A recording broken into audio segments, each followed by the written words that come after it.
തഞ്ചാവൂർ വന്നതിന് ശേഷം ഒരു ആർട്സ് വില്ലേജ് കാണാൻ പോയി. ഇതൊരു ആർട്സ് വില്ലേജിനേക്കാൾ കൂടുതൽ ഒരു ആർട്സ് ഫാമിലിയാണ്. ഇവിടെ ക്രാഫ്റ്റ്സ്മെൻ ആണ്. ഈ ഒരു ഫാമിലി റൺ ക്രാഫ്റ്റ് ബിസിനസ്സാണ്. അപ്പോൾ ഞങ്ങളിപ്പോൾ വന്നത് ഈ ബ്രാസിലുള്ള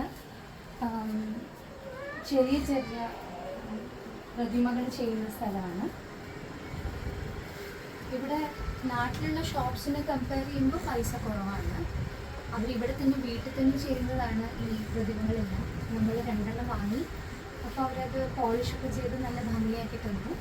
നാട്ടിലുള്ളതിനേക്കാൾ കുറച്ച് പൈസ കുറവാണെന്നാണ് തോന്നുന്നത്. അതിൻ്റെ കോസ്റ്റ് കുറച്ച് കുറവാണ്. നമ്മൾ പിന്നെ ഇവിടെ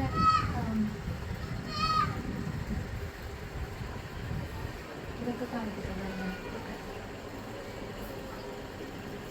വിനായകരുടെ തന്നെ പല പല രൂപത്തിലുള്ള ഇതുണ്ട്. പിന്നെ കൃഷ്ണനുണ്ട്. നടരാജനാണ്. കുറേ ഡിഫറെൻറ്റ് ടൈപ്സ് ഓഫ് നടരാജ വിഗ്രഹങ്ങളുണ്ട്. ആൻറ്റിക് പീസസ് ഉണ്ട്. പിന്നെ പല മോഡൽസിലുള്ള ഗണേശയുടെ പ്രതിമകളുണ്ട്. ഇപ്പോൾ ഇവിടെ ഒരു പെക്യൂലിയർ ടൈപ്പ് ഞാൻ കണ്ടത് ഒരു റോക്കിംഗ് ചെയറിലിരിക്കുന്ന ഒരു ഗണേശനാണ്. പിന്നെ ബുദ്ധ, പിന്നെ പാർവതിയുടെ, പിന്നെ ഒരു വളരെ പെക്യുലിയർ ആയിട്ടുള്ള ഒരു ഐറ്റം എനിക്ക് വന്നപ്പോൾ തന്നെ ഇഷ്ടമായത് ഈ ചെല്ലമാണ്.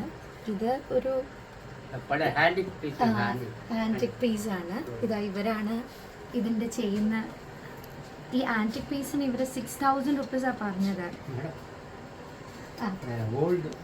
ரொம்ப ஓல்டா இருக்கு. இல்லங்க இது. ஆமா ரொம்ப ஓல்ட். இது நீங்க பாலிஷ் பண்ணி கொடுப்பா. ஆனா பாலிஷ் பண்ண வேல்யூ கிடையாது. இது அப்படியே நீங்க